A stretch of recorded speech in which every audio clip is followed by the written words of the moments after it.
Happy birthday to you. Happy birthday to you.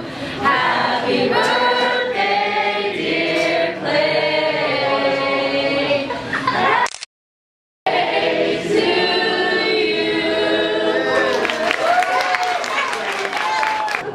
you. All three kids. Don't spit on it, Jacob. 1, 2, 3.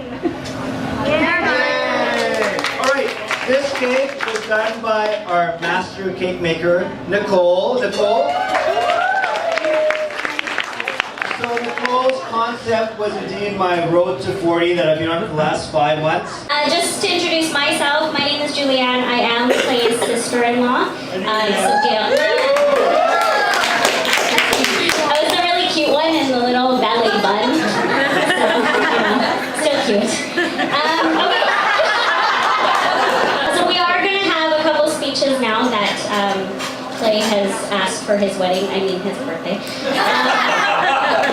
I've known Clay for, what, over 21 years? I've known Clay for about that amount of time as well. Gerard and I wanted to congratulate you guys tonight because, you know, you are 65 of the 2,000 some friends I got invited to his 40th birthday.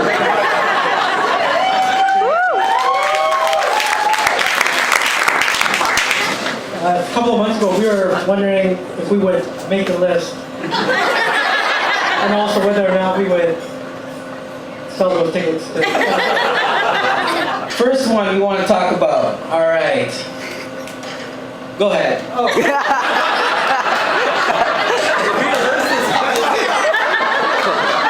I met him actually in Accounting 11 in Richmond High, and at that time, he was the same Clay that he is now, and what I didn't know is that you know I would be at his 40th birthday party with all of you, but I did know that at that time even that he loved hearing the sound of his own voice.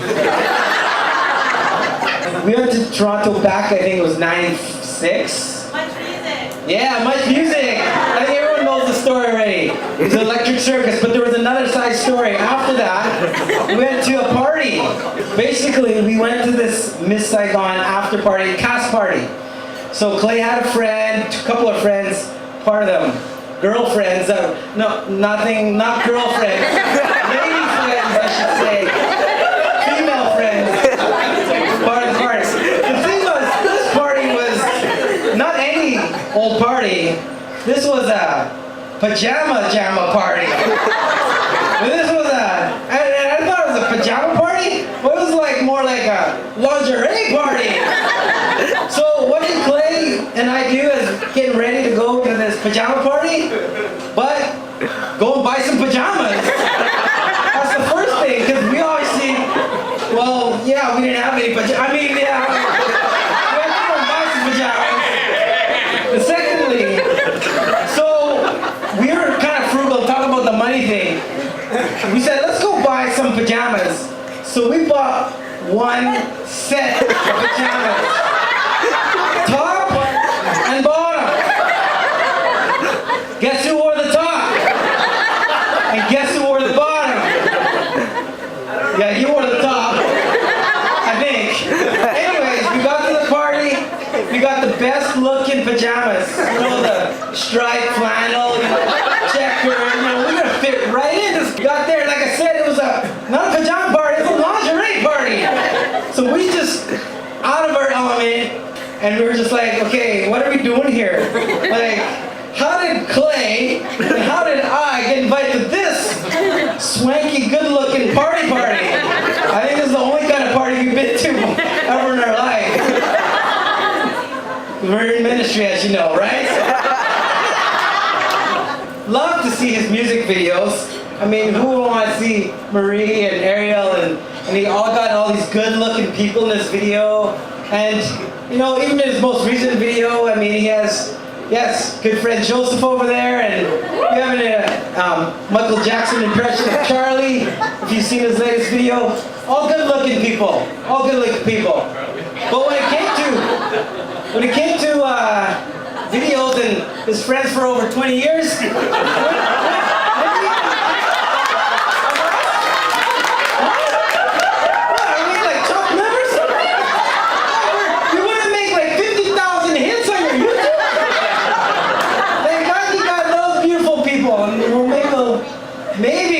will maybe say yes. The day Clay Imoo walked into my life. I met Clay 16 years ago when 3 friends and I ventured over to St. Paul's to check out the Litam summer luau. He was a core leader at the time, so picture this. A bunch of super timid and seemingly lost 16-year-old girls. What better welcome than having this guy come walking over to us wearing a grass skirt? How could I ever forget that? Within 2 minutes of meeting Clay, we had ascertained what I have come to call the generic Clay introduction. That he is half Chinese and half Japanese. Yeah. That he was then dating a Chinese Filipina, Gail. And we, of course, had to hear his one Filipino phrase. For better or worse, I think it's still the only Filipino phrase he knows today. Also, I'm really glad that I suggested that Road to 40 hashtag to him, because otherwise, he would have gone with the hashtag Fat Clay No Way. Or worse, hashtag I'm too sexy for my 40s. I'd rather not. Clay has high ambitions and does everything in his power to achieve them. He aims to be the best at everything he does. Case in point, when it came to his accounting exams, Clay didn't just fail one of them, he failed all of them. He also has the worst handwriting, he can't even read it himself sometimes. Stephen and I wish you all the best for the next 40 and beyond. We keep you always in our prayers. And Gail, we will pray even harder for you. So unlike Rich, I've never looked up to Clay. I've always looked down on his short ass. I gotta say, at least Clay knows where he fits in on our social schedule. Like, dinner at 9 meant you could go see some good friends at 6 for normal dinner time, right? Clay's done a pretty great job in the diocese, directing. He always thanks people for, all they are and all they do. And, I think the reason he's so impressed is that he probably hasn't done much himself. So, if he would just do more of the work himself, he'd be so much less impressed with what other people do. So you might want to try that. And if you know Clay, he is humbled. Clay is he's humbled to be places. He's humbled to do things. Generally, he's humbled to be telling you these amazing things that he's doing. He's got it all wrong. You're the one being humbled. Like, I'm very humbled to be getting on this private plane by the government of Canada to go meet the Pope. I'm so humbled to be meeting with Matt Maher. I'm so humbled to be playing the piano beside this beautiful girl. I will say, smart move, because you know what I like to do? When you get tired of his voice, just mute, and the videos are still really good. Good choice. I would keep Gerard and Rich right out of those videos. They're not going to help the viewership at all. I'm just going to say, so I think you're on the right track there. Actually, is anyone here on Clay's prayer list?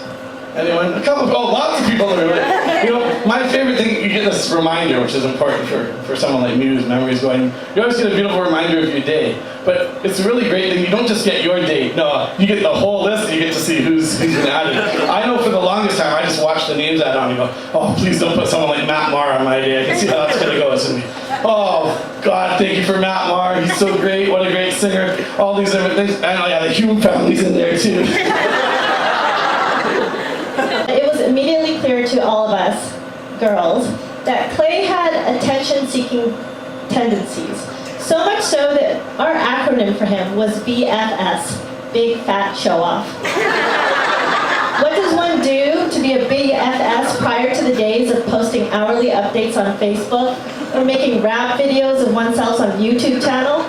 Here are 5 examples of how Clay was and still is a BFS. Number 1, in front of our lockers at school, he would stand like this while listening to us intently.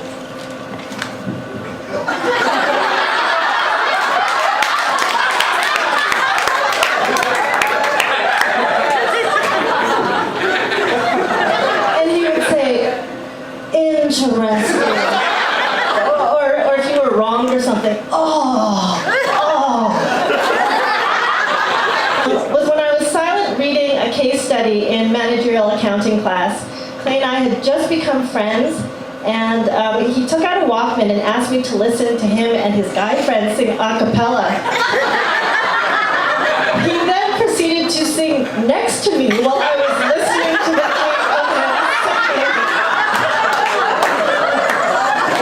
singing. Okay, so the fourth example of him being a show-off is when we got summer intern jobs at accounting firms. So Phyllis went to Deloitte, me and Liz went to KPMG, and Clay went to Price Waterhouse. We all spent a little bit of money in building a professional wardrobe consisting of suits. Now, conservative logic would lead someone to gravitate towards classic colors such as gray, black, and navy.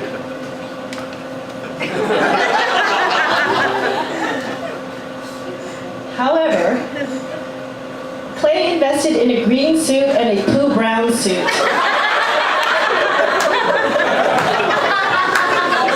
Clay, the management of International Clothier would like to thank you for your business over the years. And as a token of their appreciation, they have a baggy, multicolored leather jacket with an 8-ball on the back, just for you.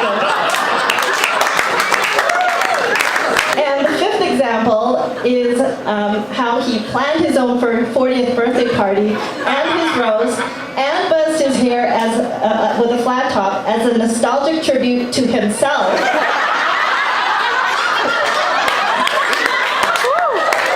If they made a movie out of Clay, he would insist on playing himself. So now Clay is a guy with a lot of stories to tell, so I was thinking that he should write a book. Possible titles would include Are You There, God? It's Me, Clay. Beyond the Perm, Life Gets Better. How about Playing Emo, Man in the Mirror, Shamo. And another possibility is I love the sound of my own voice. Oh no, did I just read out my thought bubble because I love the sound of my own voice? A lot of men is they don't ask for help, right? They figure they got it all figured out. And then when they do ask for help, they don't follow the instructions. So Clayton, after being emailed many manuals, books I've written myself on what to do, and following it for 21 days, after the 21 days, I'm like, Clay, how's your diet? Oh, it's amazing, it's great, it's great, it's great. I haven't had a problem. Clay, how's your diet? So finally, I'm like, Clay, you have to write down what you're eating and send it to me. He's like, no, it's good, it's good, it's good. And then I get the food bottle, I'm like, Clay, this is not what we're talking about. So he said, oh, I'm going to go back to Gail. I'm like, it's not about Gail. You're the one who's putting the food in your mouth. Come on. Every time there's a diet thing, it's Gail. Is Clay on time for church? Because Clay is never on time for work. And it drives our trainers nuts. Because he's so friendly, he's got to say hi to everyone in the gym too when he shows up again late. And Amy is literally chasing him around the gym. She's like, Clayton, it's 7:31. You're supposed to be here 10 minutes early to work out. Don't come in and then start talking to people. Is asking him for advice. When you ask him for advice, you're telling him a story. If you have a problem, I think Joyce really pointed out how he sang, like with that. But I think he's upgraded to one of these.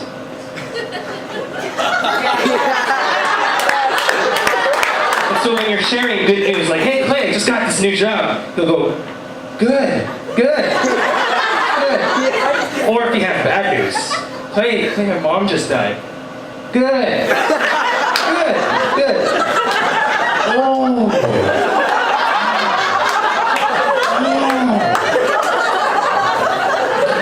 He's very fair with everybody. Like, everybody here gets the same amount of love that everybody gets. He'll give you 3 seconds of his attention. Kind of like social function. Good. Hold on just 1 second.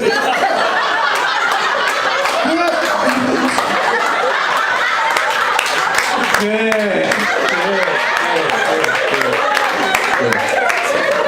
We were with Peter Vetter, and Peter said something, and I don't know why Clay responded to it like this, but he said, "You like that, huh? You like that?" And, it was really bizarre. I've never seen that sound of Clay ever again. It was a one-time occurrence. And I was thinking about Clay turning 40, he's no longer a young adult, and it's hard to classify Clay, so I think you can classify him as Uncle Clay. And so that one occurrence, it was very creepy. Like, you like that, huh? You like that? So we came up with a new acronym. So we came up with the CUC, the Creepy Uncle Clay.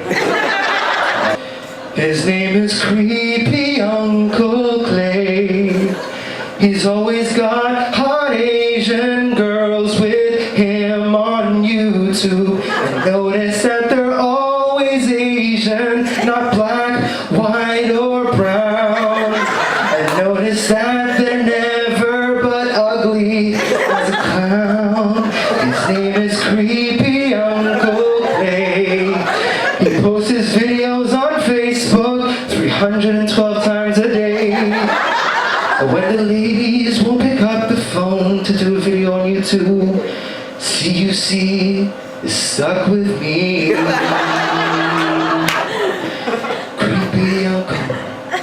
Creepy Uncle Clay, creepy Uncle, come on! Creepy Uncle Clay, creepy Uncle, creepy Uncle Clay, creepy Uncle, creepy Uncle Clay. As a friend of Clay for so many years, 20 plus years, I'm very thankful. And I could roast him. Do it. Probably could roast him. But I tried. I thought, oh, I really could. But I think that maybe I'd like to spend just a couple minutes to toast him and to thank him for his beautiful self as an individual, and all of you that shared some of his lighter sides and his really quirky sides. I think you'll all agree that there's so much to Clay. A big part was when we went through RCIA together, Gail and Clay and myself and another friend, as he embraced his faith. And really, I grew up Catholic, so I really had no idea what that whole conversion process is like, but Clay was in there like, whoa, this is great! Like, I really gotta go on, let's go! And we were all like, okay. Wow, this is great. Okay, let's go. And really exuberant. And I look at him 20 plus years later, and he is still, Gail, you can attest to that, he is still, let's go!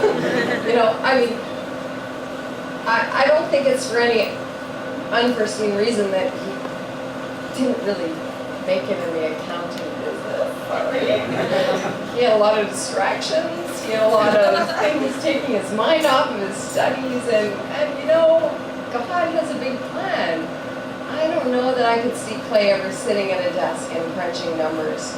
He has way too much to offer.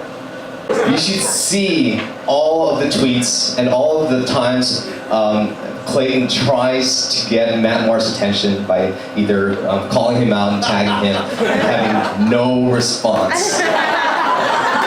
And he keeps trying. I want you to look carefully at Clay's face when he realizes that he won, that he got her attention, and that he's on public television.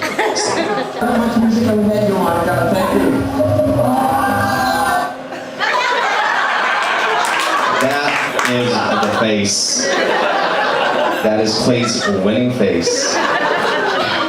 I joined Clay's roller hockey team last year, the Holy Rollers. At one of the first games, I remember Clay saying, "I'm like a human pylon out there." I thought it was a joke. It was not a joke. I saw opposing players skate circles around Clay, who was wildly flailing his stick around him at all directions. I couldn't tell if he was trying to get to the puck or using the stick to balance himself.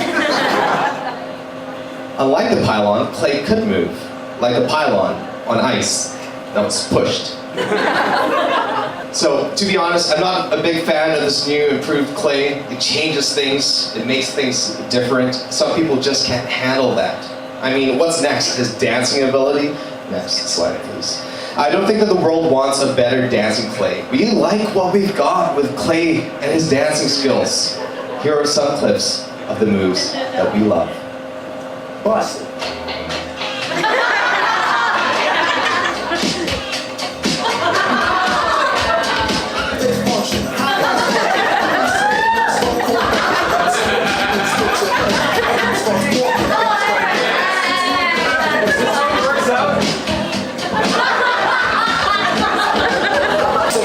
yourself. I just wanted to say that this is me saying, Clay, you don't know how to take no. I can't, for the life of me, say no to this man. There are 5 ways that Clay stops me personally from saying no, and I don't know if you guys can relate, but these are his 5 tricky ways of making me turn that no to yes. Number 1, it's the, if you don't want to, you don't have to, but I'd really appreciate if you were able to make it up because you're a superstar. Number 2, oh, okay, but Kayla misses you. Number 3, oh, if you can't make it, I understand, but Gail's making your favorite. Number 4, insert tweet here. Number 5. Number 5 is adds you on the list of the roast, even though you distinctly remember saying maybe during open mic 2 nights ago. Look at this guy. Isn't he neat? All of you people make his life complete. Wouldn't you think he's the guy who has everything? He's got bloggers and singers aplenty. He's got ministry friends and much more. Jake is stacking the cups, broke a record. But who cares? Why am I here? I said no. Clay, you're so tricky and good at your art. Making it seem like this was my idea. But I distinctly remember it. What's the word? No. How did you do it? Get me up here. Marie, how'd you get out of this song?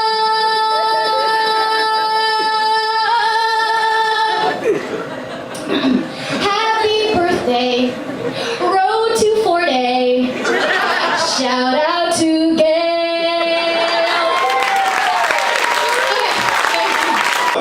Clay asked us to do a roast tonight, which is pretty much the easiest thing ever. We talked for 30 minutes. We came up with 45 minutes of content. The first thing I want to talk about, Arielle just nailed it, talking about the way Clay has the ability to convince people to do things.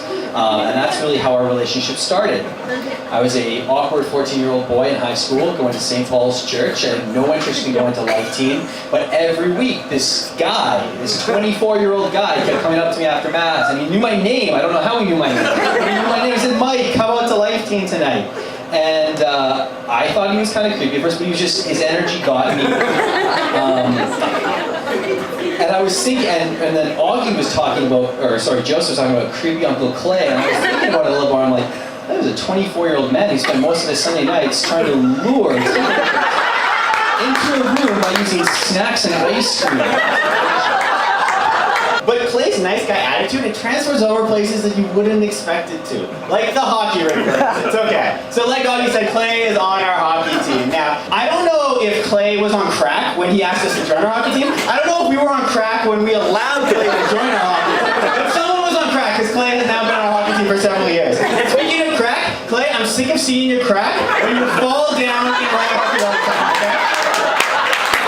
But anyway, Clay is a really nice guy, and his altercations in hockey are actually absolutely absurdly hilarious. So, he'll be playing hockey, he plays forward, he'll skate in front of the net, he'll run into the guy, he'll say something along the lines of, "Thanks, brother, if you weren't there, I would have gone straight through the door." He'll say it with his laugh. Except, while most people say that would be sarcastic, we don't know if he's being sarcastic. And going back to the laugh, so we're standing at the bench. We hear this we see this altercation happening. We don't hear it. We just see Clay run into this guy. We're like, "Oh, this is gonna be bad." And all of a sudden, we see the shoulder shrug. We don't hear it.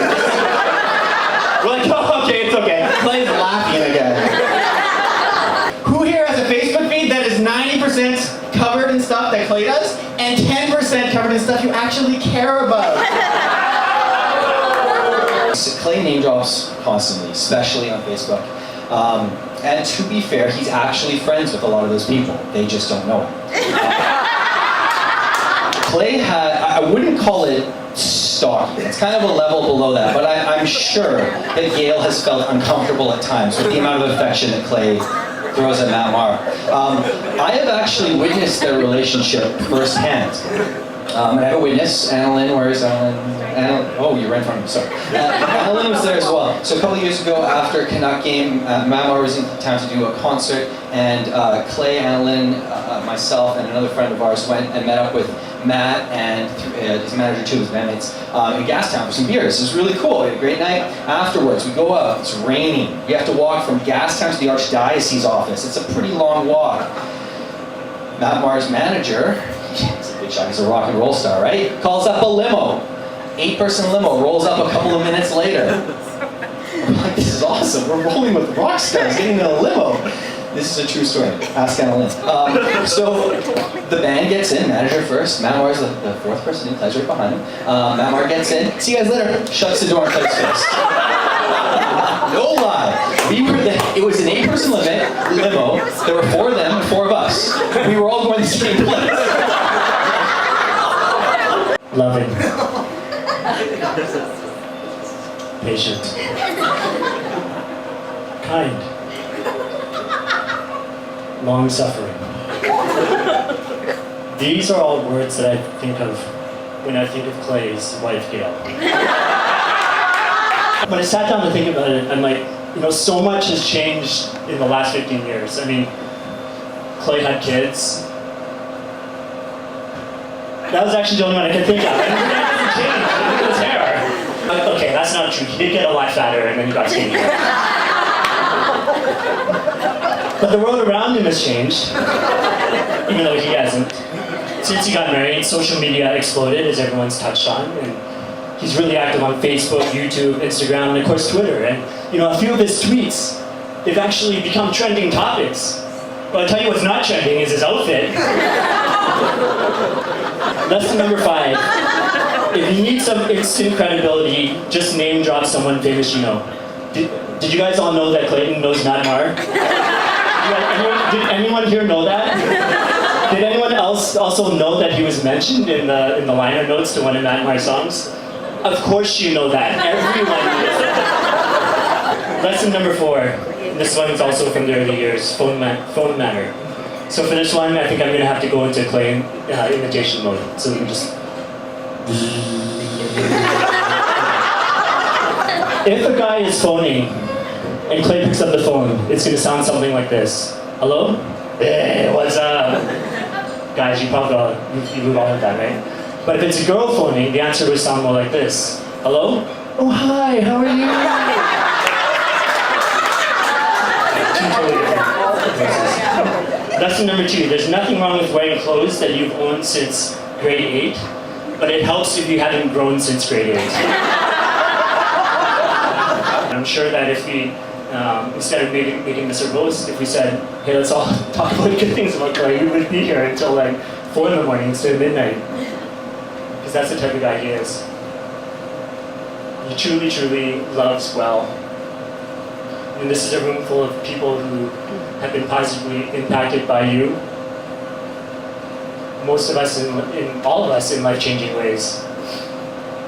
And I look at the way that you receive from God and pour that out, and I see the amazing fruit in your kids, Jacob, Sean, and Kayla. They're all awesome. They're all amazing. And I know that it's just because the apple doesn't fall from the tree. You just love them so well, and you love people so well that we can't help but receive from you and help but be transformed by knowing you. So I guess just in conclusion, I think everyone knows what a blessing Clay is to everyone in this room. So let's just all raise a glass. Here's to Clay, the man of the hour, my unwavering flat-topped brother. Thanks, Clay. Yeah.